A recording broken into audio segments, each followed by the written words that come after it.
Stand Up. Hello and welcome to a very special episode of Stand Up. It's special because it's been way too long since I talked to Dr. Aaron Carroll, who is one of your all-time favorite guests here on the show. Certainly one of mine, and he's one of my closest friends in the world. I haven't talked to him in a while until I went out to Indiana to surprise our friend Mindy Cunningham, thanks to Aaron's wife, Amy. And we sat down and talked this week for the first time in a while on the record, and it was a great conversation. What I wanted to do with this conversation with one of the best health researchers and healthcare experts in the country is kind of reintroduce him to you in case you have forgotten anything about Aaron's background and career. Maybe you didn't know it at all. And maybe, God forbid, you've not heard of Aaron Carroll. And if that's the case, how dare you, we say. For most of the time we've known and been talking to Aaron Carroll, he was at Indiana University, where he was a distinguished professor of pediatrics and the chief health officer there. He also helped mitigate COVID there in a way that almost no other college, certainly in the Midwest, all of the rest were following his examples on how to handle COVID and college. I went through his education, his background with him, so I'm not going to give too much of an introduction, but now he has been hired as the president and CEO of AcademyHealth, which is a very prestigious nonprofit organization. Of course, he's the author of the Bad Food Bible. He's the co-author of 3 other books debunking medical myths about your health and nutrition. He's been a regular contributor to the New York Times and the Atlantic, and he has a very popular YouTube channel called Healthcare Triage, which many of you, I'm sure, subscribe to. And if you don't, go check it out because it's so well done. That's it. That's all. He's not big on not doing a lot of social media these days. Check out academyhealth.org where he now works. But I'm going to get right to it. This is a great conversation. I loved it. I love him, of course, and I hope you like it. Let's do it right now. It's the greatest, Dr. Aaron Carroll. There he is, both the president and the CEO of AcademyHealth, Dr. Aaron Carroll, who I just told you I just saw for real. And we had an awesome time, and I'm very excited to do an official interview with you now on the record. Hi. Sweet. I wanted to act like, just in case people hadn't been familiar with your work and your career. How dare I wanted to do an interview like that almost, so we can make sure everybody understands how impactful you have been on the way that we think and so many others. It says at AcademyHealth that you're a thought leader. Ooh. And then it talks about your career. And I just wanted to ask you, in your education, you got a bachelor's degree in chemistry from Amherst, and then you went to med school. Yep. And at an Ivy Leaguer, University of Pennsylvania, and then you also got a master's in public health at the same time? No. So years later, when I was a fellow, like after residency, I did a fellowship in the Robert Wood Johnson Clinical Scholars Program, which was health services research training. And at that time in Seattle, I got a master's degree in health services from the University of Washington School of Public Health. So right. I was like 2001 to 3, while medical school was 94 to 98. Got it. Because I wanted to ask you, as I was actually reading your bio today, your official bio at AcademyHealth, where you're the president and CEO, why you did that. Did you know kind of where you wanted to go with your career when you decided you wanted to become a physician? All of this has impacted so much of the way that you think and write. Those choices that you made now. Kind of did your chemistry, med school, and then the master's in public health, what were you thinking? Chemistry was you had to do 4 semesters of chemistry to apply to medical school. Like, it was a prerequisite, and it only took 3 more semesters to major. And so I was like, might as well just finish this out. And I liked science. So that was the only reason I did chemistry. I had no interest in being a chemist. Medical school, if I'm being totally honest, looking back, it's like, I think a large part of the reason I went is because my parents convinced me it was what I was supposed to do. And I got through medical school. Your dad was a surgeon. Yeah. And it was like, oh, you're going to be a doctor and, whatever. So I like, even when I look back at like my Halloween costumes when I was a kid, they were always putting me in scrubs. Like, they must have planned this. And then I decided on pediatrics. And when I was resident, I so quickly became frustrated with the healthcare system and realized that like everything my patients and their families needed had nothing to do with what I could provide in a hospital or a clinic setting. And even if I could provide them with what was needed, the health insurance was so bad if they had it that they couldn't get. And, mom needs a job. Dad needs stable housing. They need food security, all the stuff that mattered. Like I had no control over it. And I was so frustrated. I was thinking of quitting after residency. And luckily I had a couple mentors who were like, you can make a career at trying to fix the healthcare system. And I was like, well, that sounds great. Sign me up for that. So that's why I applied and got accepted in the Robert Johnson Clinical Scholars Program, which was at the time sort of the largest training program for MDs to become health services researchers. And I got a master's in health services because it was, entirely appropriate. I needed all kinds of training in public health and research methods and epidemiology and all the stuff that's necessary to understand the healthcare system. Can I just Google it? A health services researcher. Yeah. I can just Google it if I want to find out the answer to any of those questions. Yeah. You don't need a research degree.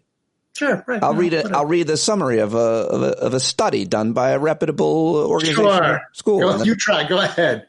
We've been down that road before. And then I was finally finished all of my training. I joke it was like the 25th grade. And then I got my first real job at the age of almost 30 in Indiana. That job was? Assistant professor of pediatrics at Indiana University School of Medicine. That was in 2003. At what point did you begin to focus much more on research and less? I was 30 then. I take it back. I was almost 31. So let me take that back. I was 30. See, he fact checks himself, ladies and gentlemen. He's very honest. Yeah. At what point did you realize you were going to be mostly teaching how to do research and being a researcher? I mean, I knew I wanted to do research. I wasn't as interested in clinical work. I did sort of the bare minimum. I was always in clinic, like as a clinician. I mean, I've always had a clinic, but most of my time clinic means treating clinic. I didn't know what that meant. It means I worked in an academic medical clinic, pediatric clinic, where it was primary care or urgent care for, children, mostly inner city Indianapolis. But it wasn't like I mostly supervised residents and worked with residents and did training. I really didn't carry for the most part, like my own patient panel. Later, I was practicing more on my own and not training residents. But even then I was in clinic haphazardly enough that very few people would call me their pediatrician. I would do more urgent care and fill in for well care when other physicians couldn't see their patients. But it was always a minor part. I was laser focused on research. Later, I expanded and sort of got more into teaching and mentorship and other aspects. But certainly for the first 5-6 years, I was laser focused on developing a research portfolio. So it's fair to say that you spent a good chunk of your career then in a traditional academic path in terms of what you were doing. Assistant professor to associate professor to full professor and then, distinguished professor or whatever. But absolutely, I spent most of my career in academia. 21 years at Indiana University, mostly doing research, mentoring other researchers, building research infrastructure, very focused on research and health services research for the most part. At what point did you start communicating to the rest of us outside of the medical world? Because people are familiar, if they're not, with your first two books, which debunk myths, and then your blog, and then your YouTube channel, and then writing for the most prestigious media outlets, including the New York Times and the Atlantic. And obviously your regular appearances on my show, you were on Colbert.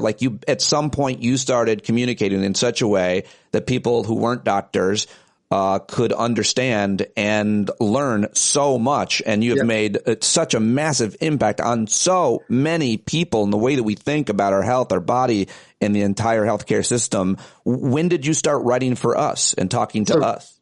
That's very kind, everything you just said. I always refer to that as sort of phase 3 of my career. I had this epiphany in 2008, 2009 that a large part of my job was being a writer, and I wasn't good at it.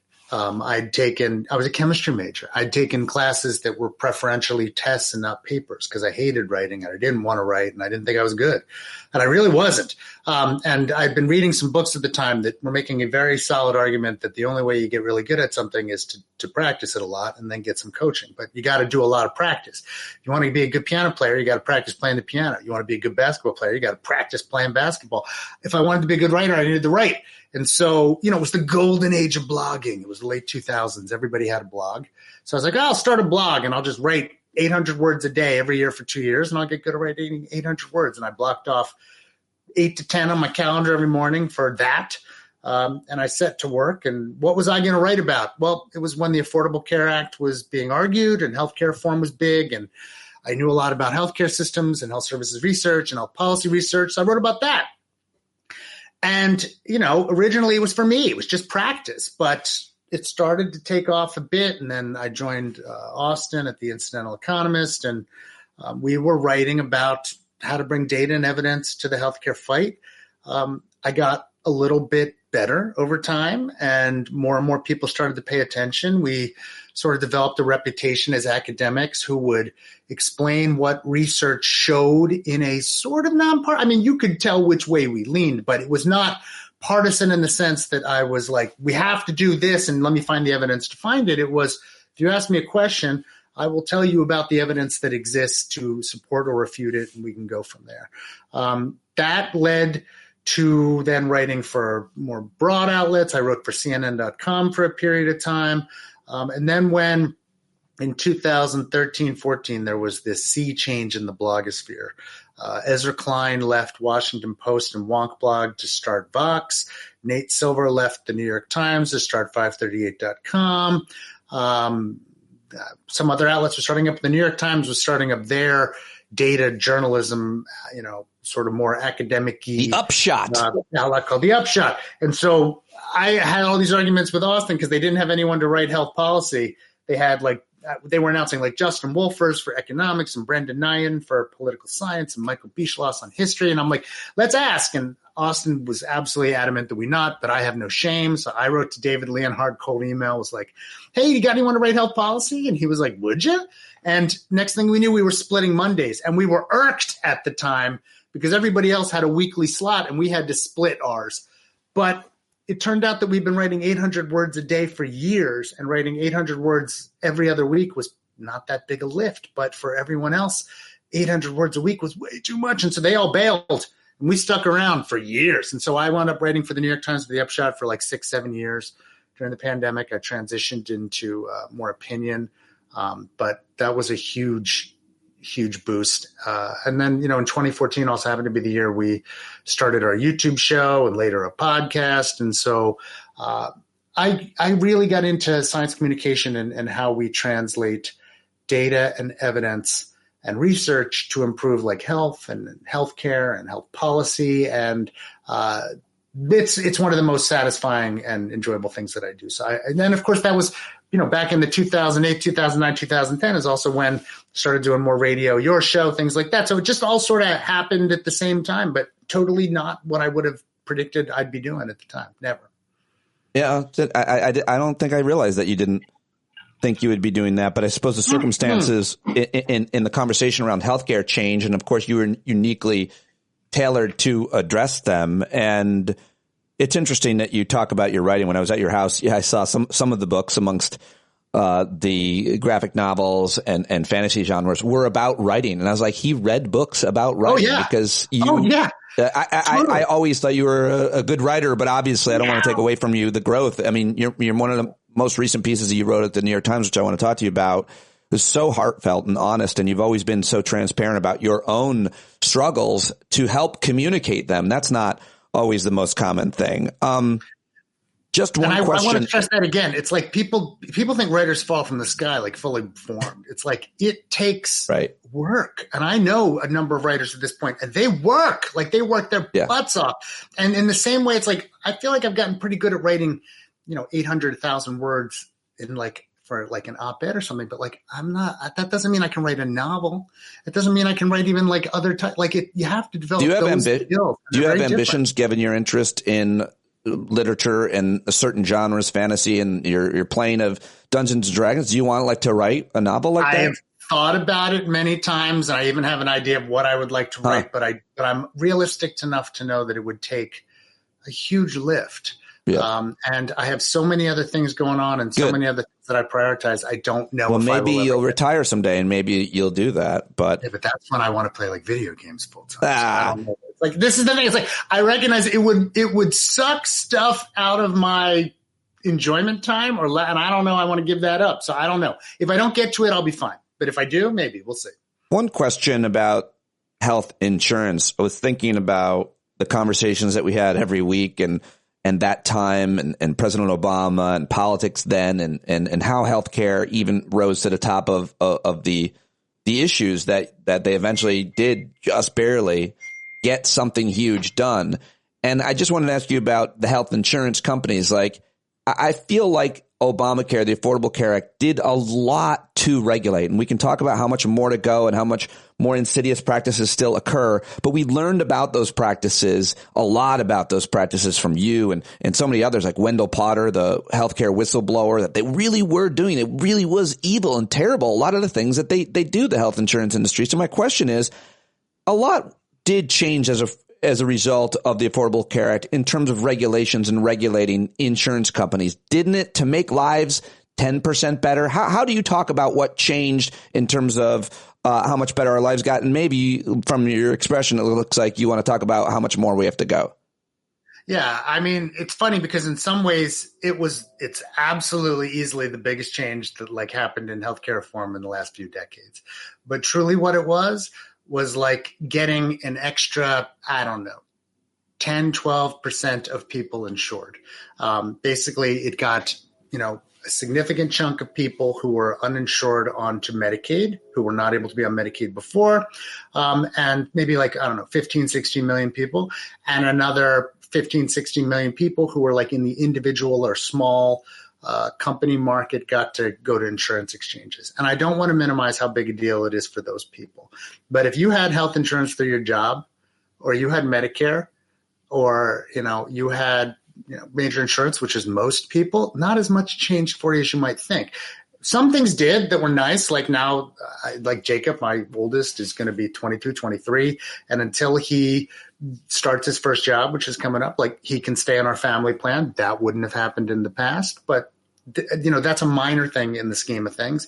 And it's not like we had major delivery system reforms or massively tackled the high cost of healthcare, although there were some tweaks at the edges. It was mostly about improving access. And we spent a large amount of money to get, another chunk of people health insurance, but it didn't dissemble or ease the massive complexity of our healthcare system.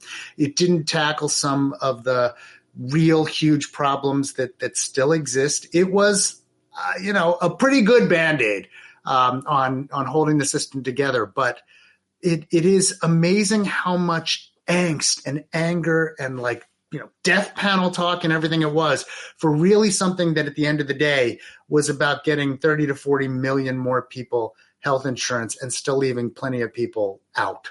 The only thing I'll say about the one point you made, most people had insurance and it didn't change their life, which is why a lot of people don't think about the health care system, much less health insurance, because they don't actually have contact with it. We obviously talk about and hear about those who do because it's a big deal when you go to the hospital, when you're sick, when you have a chronic illness. But most of us don't have bad experiences because we don't have any experiences, maybe you could say. But when I lost my job at SiriusXM, where I had great insurance, I was happy that the exchanges existed so that we qualified and got a subsidy. And so my point is, it may be hard to measure, but there's a little less anxiety about losing your job than there was before vis-a-vis having insurance. There is, however, maybe the same about trying to start your own thing, because how do you afford insurance for even a few employees based on this or any change? Well, but still, I would say a little less worry about losing your job, maybe.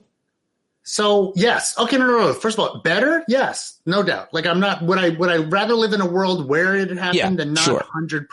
Yeah. But I think I still talk to people all the time who are like, when they go to the exchange, they're like, oh my God, that's pretty expensive for pretty bad insurance. And I'm like, yeah. And it's like, that's pretty high out of pocket payments. And I'm like, yeah. And, it's still, very possible to spend, tens of thousands of dollars on health insurance and still owe thousands more in deductibles and still owe, more in copays and coinsurance until you hit the out-of-pocket max, meaning that, somebody could spend easily like a fifth of their salary before taxes on healthcare in a year, because they've had a bad year or more. That's a lot. Like, that's still really rough for a lot of people in the United States, where it's like they, just having insurance, it's necessary but not sufficient. And for so many people, it's still very, very expensive and very, very scary, even with the Affordable Care Act. Always think about that statistic that you taught us about the leading cause for bankruptcy in America was having to pay medical bills, and how unique that was to America. Well, I'm not sure that I would say it's the leading cause. It's definitely it's definitely up there. And it's a significant contributor, because it's one of the things you just can't not spend when the time comes, and it can be massively significant. And I don't doubt that the Affordable Care Act has probably made that better, but the fact that it still exists is such a problem. And the fact that rich Americans, the wealthier half of America, is more likely to avoid care because of cost, meaning not fill a prescription, not get a test, not get a referral that they were told to get. Richer half of America is more likely to avoid that than the poorer half of almost any country we compare ourselves to. Where still the high price of healthcare in the United States is a major barrier to people getting the care that they know they need. Okay, so you've written a lot about food and nutrition, including the Bad Food Bible, and you've done so many videos about it. My question is, how do you and other experts think about how we learn about nutrition and our relationship to food, and why we think the things we do about, say, supplements and eggs causing cholesterol? How do we learn this, and how do you use evidence-based science to teach us the truth, or whatever we know best based on science? Well, I think part of the problem that arises is that we try too often to study nutrients and nutrition the same way that we might, study something like a drug. But we don't do the same kind of randomized controlled trials. Like we wind up relying a lot on broad observational studies as opposed to interventional studies. So we either do what's called a case control study. I mean, let's say it's cancer, and I'm picking something out of a hat, coffee. We look at people that get cancer and people that don't get cancer, and then we ask them if they drink coffee.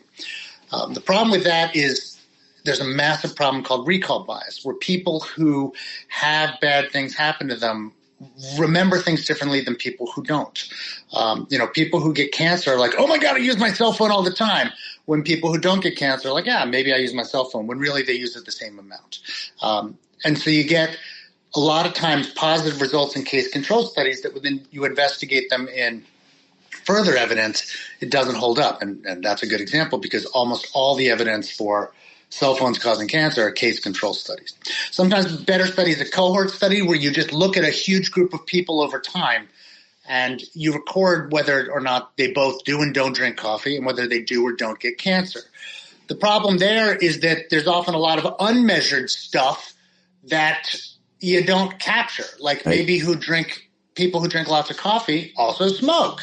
And that's what causes the cancer. It's not the coffee. It's just that people who smoke are more likely to drink coffee. Right. And so, but that's how our entire almost nutrition body of research is, that type of research where we can find associations and we can generate hypotheses, but it doesn't tell us if one's causing the other. To do that, you really do need a randomized controlled trial or a much more sophisticated experiment.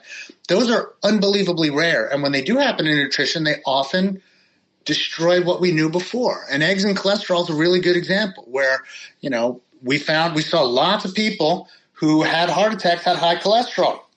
And they said, don't eat food high cholesterol. That's how your cholesterol is going to go up. Right. And, we had generations of eating egg white omelets, which are terrible. But then later they finally started to do randomized controlled trials, where they randomized people to either eat tons of eggs or not eat tons of eggs, and then see what happened to the cholesterol. And it turns out it made almost no difference in most people, because for most people, almost all your cholesterol is made inside your body. Like, what you eat in cholesterol doesn't matter to what your cholesterol is, which is why now eggs and cholesterol is not a nutrient of concern. You go to the most recent USDA guidelines, they're like, go to town. What happens, but on the other hand, if your body makes too much cholesterol, you might need to be on a statin. And maybe it's, some people think that diets high in saturated fat lead to more cholesterol. And we're not sure about that. But when they do better studies, you get better data. And often the better studies in nutrition refute what was gone before. But the vast majority of nutrition studies still published are not using new or better methods. It's just the same stuff over and over again with larger and larger data sets, because we have more data, telling us the same thing we knew before in the larger and larger data sets without really improving our knowledge about what individual nutrients really do, to your health. Given everything you just said, so many Americans, probably more as a result of COVID than anything else, have lost more faith in experts like yourself, in physicians and agencies and so on. How concerned are you? How true is that? How concerned are you about that? And how do we convince people that, given everything that you've said in this interview alone, that these things are complex, which is why we need to trust people who do it for a living, like you, more than an internet search or Joe Rogan? But it's not even for a living. It's being willing to recognize the limitations of what we do in research. It's like being willing to be comfortable with gray and unknowns, and recognize that that sometimes we have a slightly better understanding, but that doesn't mean a perfect understanding. Too often, I think our discussions of science are done in absolutes or surety, where 100% this is good, 100% that's bad, when really you got to weigh risks and benefits and often make an informed choice, and that will differ for different people based upon their prior values. It's very, very rare that we're like really, really sure about something or how we might affect it, but people talk about science like that's what it is. And in fact, health gets this way too, where people think, oh, a test means 100% yes, a no means 100% no, and if I get the treatment, it's going to work, and if I don't get the treatment, it's not. When really it's like there are complicated statistics like number needed to treat, and really if you get into the weeds, you got to know you got to treat hundreds, if not thousands of people sometimes with a statin for it to really make a difference, and that the vast majority of people who take it probably don't get that much benefit. That's very hard for people to grasp. Very hard for people to grasp, but a great way of explaining the gray area, the nuance, and the truth is we don't know everything, and science doesn't know everything. And that's true of a lot of different issues. And certainly we know a lot more about how certain parts of our bodies function and how carcinogens affect them and anything else that you want to pick and choose. But there are other parts that we don't know a lot about, which leads me to I think it's your most recent piece at the New York Times, which is one of my favorite things you've ever written. And that says a lot because many of the things that you've written are my favorite. But this piece is personal and important and affects so many people. I mean, you have a great piece just before that about why there's a shortage of pediatricians, and that's super important. But this is so relatable. It's titled, "What Obesity Drugs and Antidepressants Have in Common." Aaron, I don't know what the reaction has been to this piece. We talked a lot about it during my visit, but I've shared it on social media now, and I'm hearing some of the reactions. Tell us a little bit about how you came to this personally. So I'm going to laugh only because that piece actually came out over a year ago. I'm glad you came to it, but it is not my most recent piece. It says September. I knew that, and then I read the date, and it said September 9th, and that's not even this month. I don't know why I thought it was August. And let's just move along past this year old, the fact that it's a year old, and now we have. No, I love it. So, like, the reaction was, the reaction was very personal. Like, I've had more people come up and tell me, and often people that I know really well, that they've been on one of those drugs and didn't tell anyone, including up to their spouses, because of the shame or stigma that they felt. But because I wrote about it, they felt certainly comfortable talking to me, and I think even then more comfortable talking to other people about it. But it does strike. I mean, that's one of the reasons I wanted to write it was, I think even one of the reasons I avoided both the anti-anxiety med I'm on and the anti-obesity drug that I'm on. I avoided it because of the stigma and because it made me feel like I'd failed, or that there was something, morally or structurally or, mentally wrong with me, that I needed it. And it was like an admission of weakness or failure or something, or cheating. And getting over that was so important to me. And often it took, unfortunately, like big life issues for it to happen. But it really struck me that these are two classes of drugs where we're not quite sure how they work. They're not for acute, like you're going to need to be on them for a long time, if not forever. And they're on issues that lots of people think you should just be able to suck it up and get through somehow.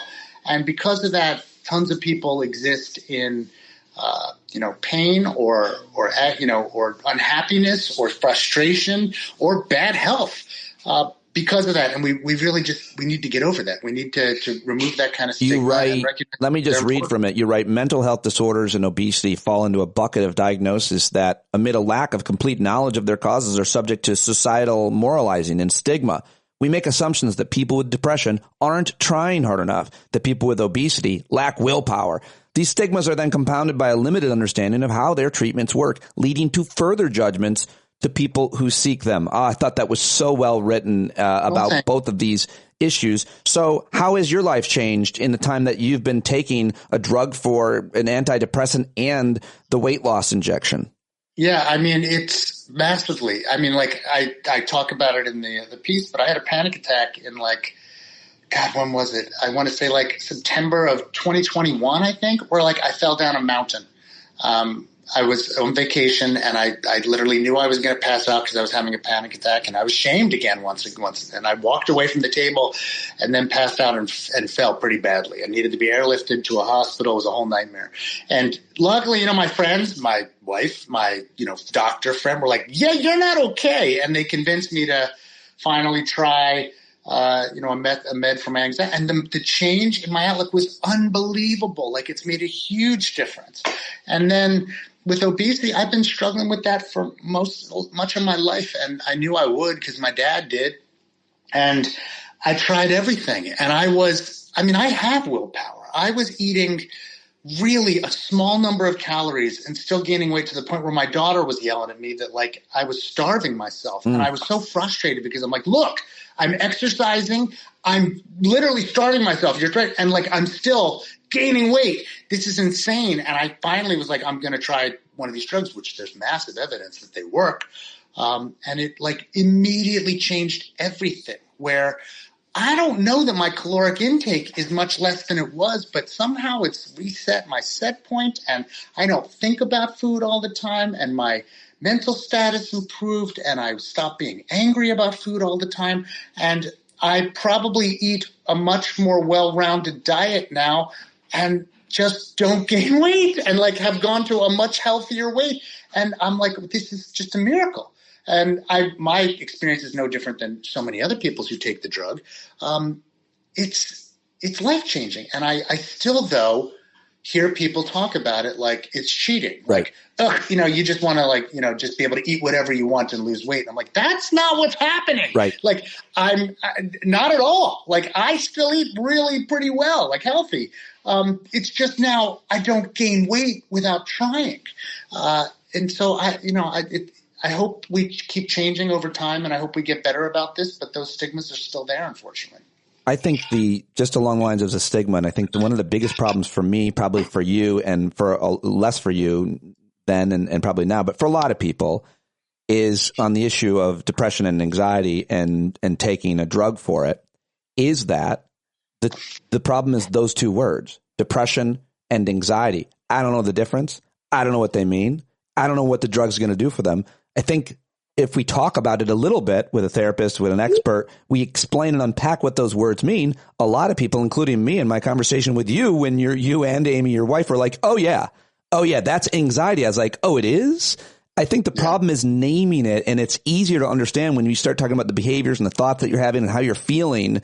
And then you can realize that some of these drugs might benefit you and which ones they might be. Just explain that difference, why it matters. Yeah, I think it's just, again, it's just societal. We've been conditioned to, some diagnoses are considered okay and out of your control, and other diagnoses are well, you should be able to just power through that or just not let it affect you.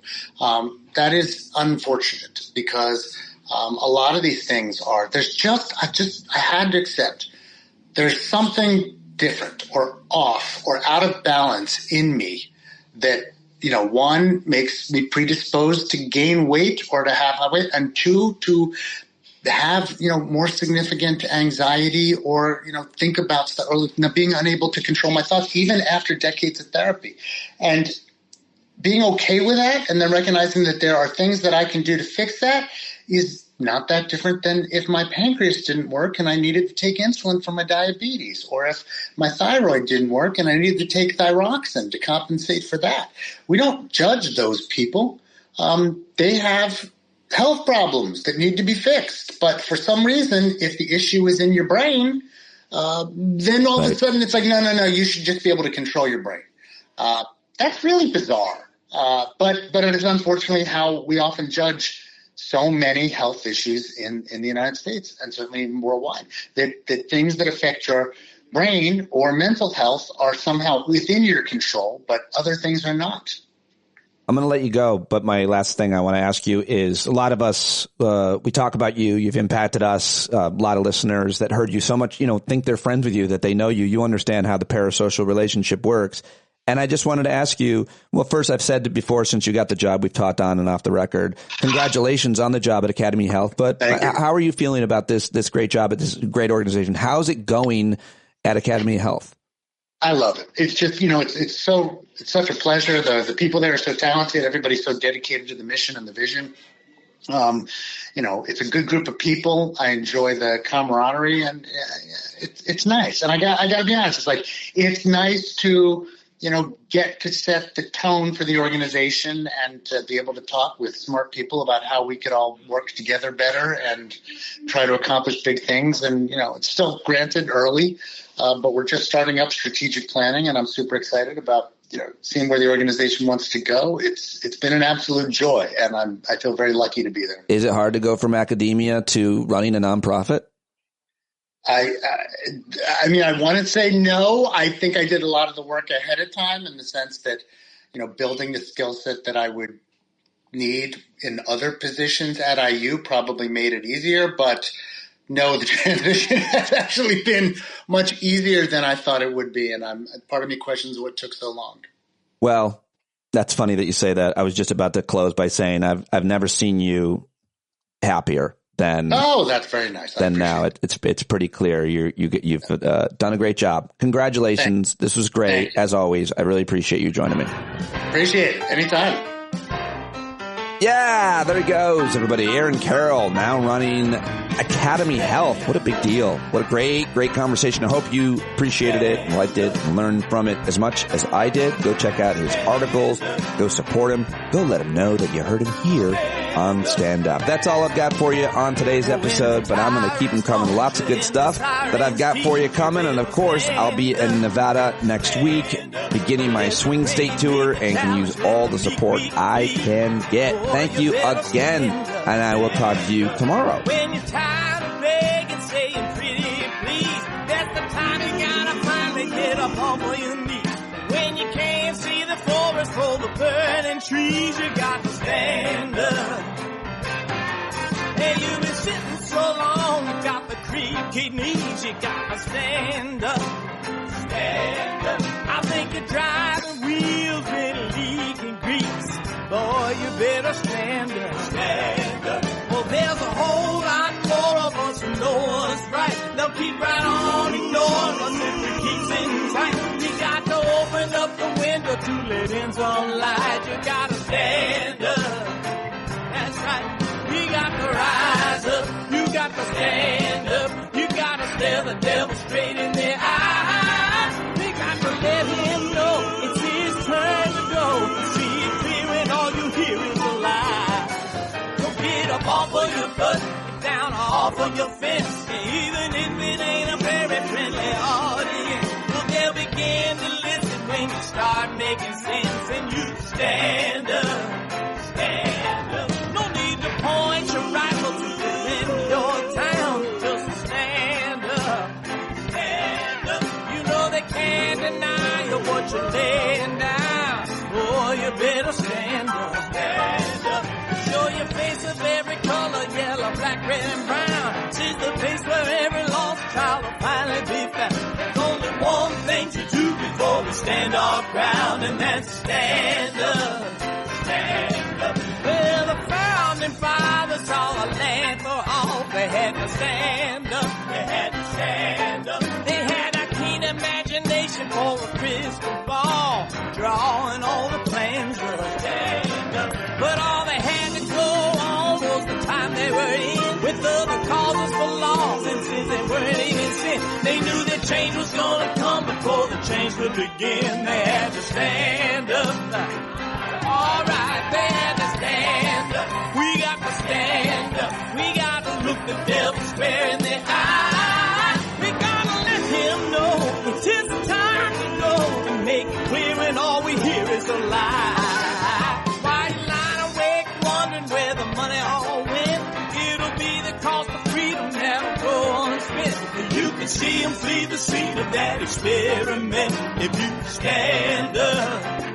Alright, we got to speak up, we got to reach up, and raise your voice in every way you know how. Don't be toes up, you got to show up. Ain't no better time to do it but now. No need to pledge allegiance to no wanton tribe. Rise up, show obedience to the voice inside, and listen well and it'll tell you not to run and hide. It says stand up.